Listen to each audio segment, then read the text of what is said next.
Hi, I'm Mai from Copenhagen. I'm here on an hangout with Geraldine and Lisa Moray, and today we're talking about uh, market your brilliance with ease. And that's a very exciting topic because that's a huge thing for most people. If you're a new startup or entrepreneur or author, artist, or whatever, creative person that you want to have your message or product out into the world. And Lisa, you're going to talk about how we do that with ease. Yeah, well, actually, the first thing I think I want to talk about is being brilliant because most people don't think that they're brilliant, right? And so they hear a topic like that and they go, oh, well, that's not for me. And actually, what I know, like I've worked with a lot of people in the last, well, long time really, but particularly in the last few years, a lot of people in terms of, well, what is their brilliance? What is that thing that they have a gift for? And what I've seen is it's very, very rare for it not to be something that people can really grab onto and do it and create in such a different way than anyone else. And so part of what we're going to talk about when we run the one-day classes in this is actually like, well, how do you find out what you're brilliant at? And, there's a lot of different ways. And one thing I'm going to suggest to everyone right now, because it's just really fun, there's a book called The Fascination Advantage by a lady called Sally Hogshead. And it actually starts to talk about this whole thing of recognizing what you're good at and then how you actually talk about it in a way that works for you. Because the other thing is a lot of people look at the word marketing and they're just like, ooh, I don't want to do that. I don't want to talk about myself. I don't want to make people think I'm special. And it's such a shame because, like, what's the point of having gifts if you don't share it with the world? So it's this whole thing of like starting to play with, well, what if, promoting yourself could be fun and easy and enjoyable and didn't even feel like promoting? Because where I started with this person was I was a marketing manager for a really long time and I was so bored of marketing and so done with it. And when it came to my own business, I was like, oh my gosh, I have to market it. And one of the things over the last sort of 3 years, particularly I've looked at is, well, how can I do it in such a way that it doesn't even feel like marketing to me? Because then I'm actually willing to do what's required, right? And I want to sort of share this information with people because if it doesn't even feel like marketing to you, then people are going to receive it with such a different energy as well. Yeah, and that's a huge topic for most the entrepreneurs I'm connecting with. It's really this exposure of yourself and not being this sneaky salesperson. Yeah. Yeah, well, most of us don't enjoy people who are really salesy, right? We kind of look at it and go, oh, no, please get away from me. And yet, there are so many other ways to sell that don't even feel like selling.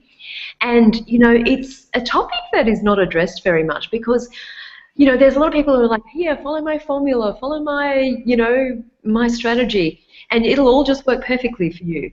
And, mostly it doesn't. And that's because we're all different. It's because we all have different gifts. One of the things I've discovered in the last few years, now, if you're talking about being visible, I did not want to even put my face on the internet when I first started. Like, I was like, oh, no pictures, not my name, nothing. I was like, how much can I hide myself? And I've gone through lots of different layers of actually changing that, in the last 8 years. But it's like, if you're not willing to be you, wherever you are and wherever you're promoting yourself, then what is it that would make people buy from you? Because ultimately, we don't like to buy from businesses. We like to buy from people, and we like to buy from people that we like. And so this is really a core part of what we're going to look at is actually, uncovering those gifts and actually looking at, well, how could you express them in the world that would actually be fun for you and the people that you would like to play with? I've been really grateful that a lot of my clients, pretty much almost all of them, I really, really, really enjoy. And it's been very rare for me to have a client that I didn't enjoy. And a lot of that comes back to the way I promote myself because the people that I would enjoy are actually attracted to that. And so this is part of actually being able to create it how you would like it to be with your business rather than kind of following, all the this is what you should do and getting exhausted in the process because everyone has a different version of what you should do, right? Yeah. Another thing I've noticed, Lisa, is people can get caught up in kind of comparing themselves to people who've kind of already got themselves out there and kind of go, oh, I'm not good and I'm not as good as them, or I never get to where they are. And it's like they stop themselves in the process by just comparison, you know? And I'm Yeah. wondering what you'd have to say to that. Yeah, well, I so hear that one because when I first started, you should have seen my first videos. They were so bad. Oh my gosh. Like when I actually found one the other week and I was like, oh my gosh, I'm so glad I didn't put that into the world.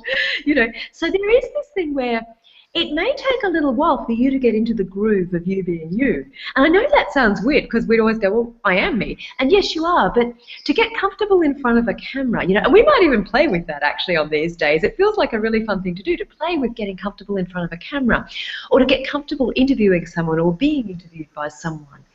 And what happens is that you might go, oh, I like talking more than writing, or I like visual things. And you start to actually see what languages you like to communicate in. And then it's the thing about, is it practice, because none of us are perfect when we start. And, like I've seen some of the biggest names, of people who are like, really making their full millions and millions. And they talk about when they started, and they were just as bad as we were, right? And so you can't compare your now to someone else's 10 years ahead of you. Because if you do that, you're just going to set yourself up for misery. But, you might, and in fact, I wouldn't compare myself with anyone. Because the moment you start comparing yourself, you're going into a judgment of whether you're good, whether you're bad, what else, and it's all just judgment. And judgment doesn't create. So what I would suggest is that you just take one particular area, and it might be video, or it might be a podcast, or it might be making visuals, or whatever it is for you, or writing, and then you just get good at that one thing.